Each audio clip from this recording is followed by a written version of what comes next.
नमस्कार, knocking-news.com में आपका स्वागत है। मैं हूं गिरिजेश वशिष्ठ। चौंकिएगा मत।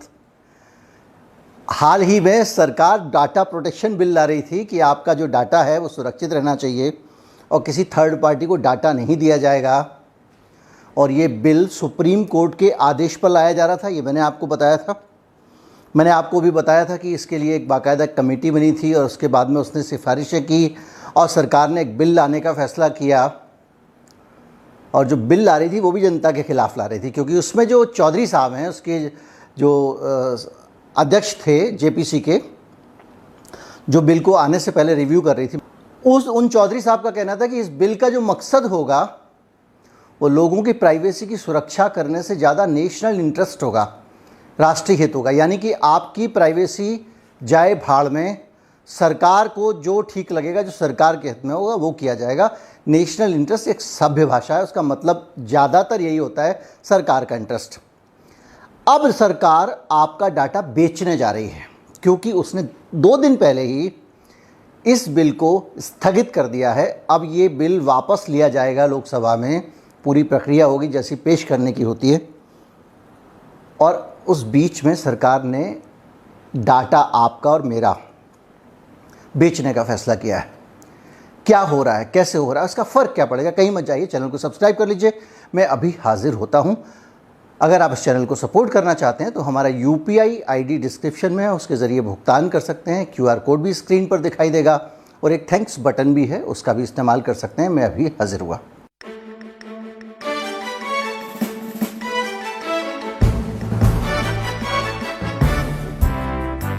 हम सब ने कभी ना कभी ऑनलाइन रेलवे का टिकट कराया होगा, और अगर आपने खुद बुक नहीं किया है, एजेंट के ज़रिए कराया है तो भी कराया होगा। और अगर आपने अपने किसी और बच्चे के ज़रिए टिकट बुक कराया है तो भी, अगर एक बार भी किसी आईआरसीटीसी के टिकट में आपका नाम गया है, आपकी उम्र गई है और आपकी और बहुत सारी इन्फॉर्मेशंस गई हैं, तो आपकी प्राइवेसी खतरे में है। आईआरसीटीसी ने फैसला किया है कि वो जनता का डाटा बेचेगी और इसके लिए बाकायदा उसने टेंडर निकाल दिए हैं। अभी देखो, खंडन का दौर है, खंडन आएगा सरकार का, नहीं आएगा, लेकिन इतना पक्का है कि अभी तक जब अखबार में विज्ञापन आ गया है तो खबर पक्की है। और ये जो है 1000 करोड़ रुपए कमाने की तैयारी कर रही है आईआरसीटीसी डाटा बेच के। हम भारतीयों के भी डाटा और प्राइवेसी वगैरह को लेके उतना अवेयरनेस नहीं है, तो लगता है कुछ बातें हो रही हैं, क्या फ़र्क पड़ता है। जब आप रेल में टिकट बुक कराते हैं तो उस टिकट में आपके बच्चे आपके साथ में होते हैं, कई बार आपके फ्रेंड आपके साथ में होते हैं, कई बार आपके ऑफिस के लोग होते हैं और कई बार आपके स्पाउस होते हैं, पत्नी होती हैं, पति होते हैं। यानी वो एकमात्र ऐसी जगह है, जितनी भी जगहों पे आप डाटा अपलोड करते हैं, फेसबुक में करते हैं, गूगल में करते हैं, वहाँ पे इस तरह का फैमिली रिलेशनशिप आप नहीं डालते हैं। आपको बता दूं कि सबसे ज़्यादा अकाउंट हैक करने की कोशिश जो हैकर्स होते हैं वो आईआरसीटीसी का करते हैं, क्योंकि आईआरसीटीसी वो जगह है जहां आपकी सबसे ज़्यादा जानकारियां मिल जाती हैं। आपकी जानकारी, आपकी उम्र, पत्नी की उम्र और भी बहुत सारी चीज़ें, इसके अलावा आपका पता वगैरह सब कुछ तो भरवाते हैं। और ये डाटा उठा के अब कंपनी लोगों को बेचेगी। इस डाटा के बिकने का मतलब ये है कि आपकी सारी चीज़ें जिनको आप नहीं चाहते, आप कभी नहीं चाहेंगे कि आपके बच्चे का फ़ोन नंबर किसी के पास चला जाए, या आपके फैमिली के दूसरे मेंबर्स की डिटेल्स किसी के पास चली जाएं। और इस डिटेल के साथ मिलने का एक कारण और बताऊं, जब हैकर कुछ हैक करता है, वो क्यों आईआरसीटीसी का अकाउंट आपके हैक करते हैं, तो वो इसलिए करते हैं कि जब वो आपका पासवर्ड हैक करने जाएंगे गूगल पे, तो वो वहाँ पे जो आपके पर्सनल सवाल पूछता है, योर सिटी ऑफ बर्थ, आपके बच्चे जो है वो आपके पहले बच्चे का नाम क्या है, इस टाइप के सवाल होते हैं ना, माता जी का मेडन नेम। तो ये सब जानकारियाँ अगर कहीं से निकालनी है तो आईआरसीटीसी का अकाउंट सबसे बढ़िया तरीका है। तो अब सरकार क्या कर रही है, उस अकाउंट को बेच रही है और इसका काम अलग अलग एजेंसियों को दिया जा रहा है। एक सप्लायर एजेंसी जो है उसको ये दिया जाएगा और वो 1000 करोड़ रुपया बनाने का प्लान है। अब सवाल बड़ा उठ गया है प्राइवेसी पे। इसमें कैसे इसको आप बचाएंगे? क्योंकि मेरे ख्याल से जितना ऑथेंटिक और जितना बड़ा डाटाबेस आज की तारीख में IRCTC के पास में किसी के पास नहीं है। ये जो डिलीवरी कंपनियां हैं, स्विगी है, ज़ोमैटो है, इनके पास भी बहुत ज़्यादा स्ट्रक्चर्ड डाटा नहीं है। आपका नंबर उनके पास मिल जाएगा, आपका पता मिल जाएगा, हालांकि ये जो ओला उबर कंपनियों के पास भी मिल जाएगा।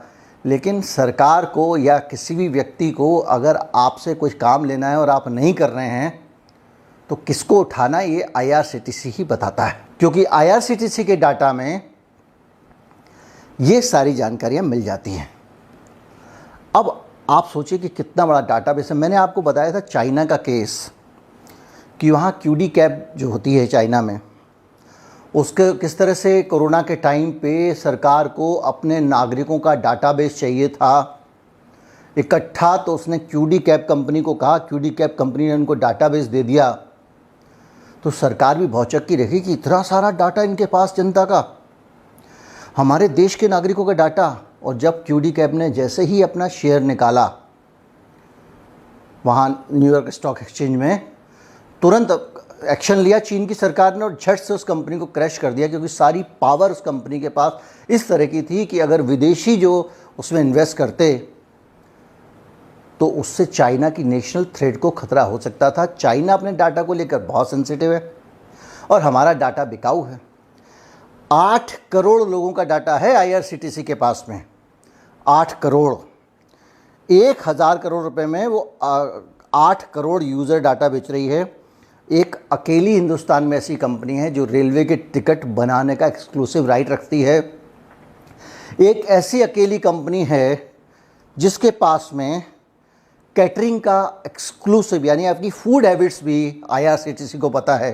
कौन आदमी वेजिटेरियन है, कौन नॉन वेजिटेरियन है, ये IRCTC को पता है। इवन रेलवे ने जो फ्लाइट बुकिंग का काम भी IRCTC को दिया हुआ है। तो IRCTC के पास में ज़बरदस्त डाटा है। 43 करोड़ टिकट IRCTC बेच चुका है। रोज़ 63 लाख लोग IRCTC पे लॉगिन करते हैं। 100 TB से ज़्यादा डाटा है इस वक्त जो वो बेचने वाली है। अब आप सोचिए, डाटा मतलब क्या? डाटा मतलब सिक्योरिटी, डाटा मतलब थ्रेट। और दुर्भाग्य से मेरी निजी जानकारी, अब आपको लग रहा होगा कि कुछ ऐसी बातें होनी है जो मैं आपका फ़ोन नंबर हासिल कर लूँ, उससे मैं क्या क्या कर सकता हूँ आपको पता है। मैं रोज़ सुबह आपको मैसेज भेज सकता हूँ। मैंने आपको बताया कि मेरे पास व्हाट्सएप पे मैसेज आता है, उसमें रंगीन रंगीन अपनी वीडियो दिखाने के चक्कर में रहता है। उसी पे खबर आई है कि एक आदमी को, एक कारोबारी के लड़के को उठा के ले गए, उस प्रेम प्रपंच में फंसा के बुरी तरह पीटा। फ़ोटो देखिए कितना उसका दर्दनाक है, उसके शरीर पे रस्सियाँ बांधी हुई हैं। ये भी डाटा से जुड़ी हुई घटना है ना। उस व्यक्ति के बारे में पता किया, उसका फ़ोन नंबर पता किया, फिर उसको फंसाया। तो इसलिए, और सबसे बड़ी बात ये कि भाई मेरा डाटा मेरी निजी संपत्ति है, आप मुझे कैसे बेच सकते हो? ये सरकार को अधिकार किसने दिया कि मुझे बेच दे? वो डाटा कंपनी को डाटा नहीं बेच रही है, वो मेरी निजी जानकारियां बेच रही है, मुझे बेच रही है। निचोड़ की बात यह है कि भारत के सर्वोच्च न्यायालय अपने आदेश में कहता है, आधार वाले में, कि जो प्राइवेसी है, निजता है, वो आपका मौलिक अधिकार है। यानी उसे आपसे कोई नहीं छीन सकता, सरकार भी नहीं छीन सकती, संसद भी आपका मौलिक अधिकार नहीं छीन सकती, कानून बना के भी नहीं छीना जा सकता। और उस प्राइवेसी के मौलिक अधिकार को सुनिश्चित करने के लिए सरकार को डाटा प्रोटेक्शन बिल लाने को कहा जाता है, जिसको सरकार तरह तरह से टालती है। और उसका पूरा इरादा किसी तरह से डाटा प्रोटेक्शन बिल में जनता की प्राइवेसी की रक्षा करने से ज़्यादा अपनी ताकत बढ़ाने का रहता है। सरकार उस बिल को होल्ड पे रखती है और दूसरी तरफ हमारा डाटा बेचना शुरू कर देती है।